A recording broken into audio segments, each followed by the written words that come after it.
It's a great win for us. Hell of a win for us. 34-17. Um, we're just going to go over the team stats for us, you know, and then I'll definitely chime in on how I feel right after. Uh, we're going to go up with, 475 total yards, 329 passing yards, 146 rushing yards, 7.3 yards per play. 27 first downs, 7 for 12 on third down efficiency, 0 for 1 on fourth down efficiency, 65 plays, 1 sack allowed, 1 punt, 7 penalties, 0 fumbles, 0 interceptions, 31 time possession on offense for us. And then we're going to go over here to player stats. Jared Goff, 23 for 32, 336 yards passing, 3 TDs, hell of a game from him. Um, Back to the overview. Jahmyr Gibbs, 23 carries, 109 yards, 1 touchdown. Jameson Williams, J-Mo, Waymo, definitely had a hell of a game, 143 yards, career high for him with, 5 receptions, 1 TD, hell of a game. From the special teams and even to the defense. The defense did things and they controlled the pace on their possessions and forcing turnovers and getting 2 fumbles, for that matter, and then having them to punt on 3 and out the beginning of the game. It was a real standout performance from the defense and a real standout performance for us, as a whole. And it's great for us to get 13 wins on the season, and we got a lot more work to do. We got San Fran coming up, and San Fran really ain't got nothing to play for, but we have a lot to play for, and we have to play for that first seed and clinch it and take full possession of it and don't let it go away or slip from our fingers. There's one team that has won tonight, and it was the Commanders, 36-33. They got the Eagles to lose. That helped us out pretty well. Shout out to Jaden Daniels, by the way. That kid is a monster and a stud. Hell of a player. In my eyes, he's Rookie of the Year, hands down. He's definitely the truth. And, if you don't see that, then you're blind. I expected the Seahawks to win this game against the Vikings, but nevertheless, they failed. 27-24 Vikings. They walked away with a win.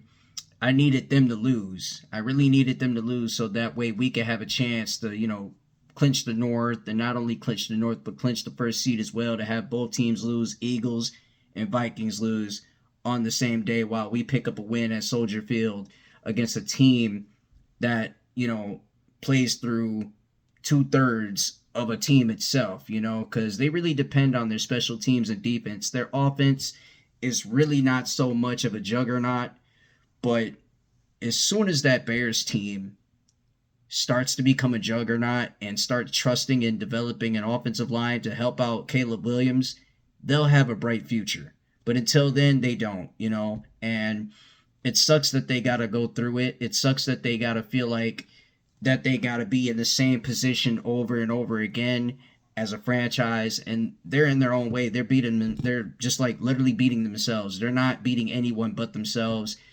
And trust me, us Lions fans, we know the feeling. We know what it's like to, beat yourselves and have a front office that doesn't know what it's doing and, have no communication whatsoever with the head coach or with the GM. So they're just in the way, just doing whatever and anything just to, make fans upset. So the McCaskies is really ruining the Bears, and they're like literally letting Kevin Warren run the controls at trying to find a head coaching search.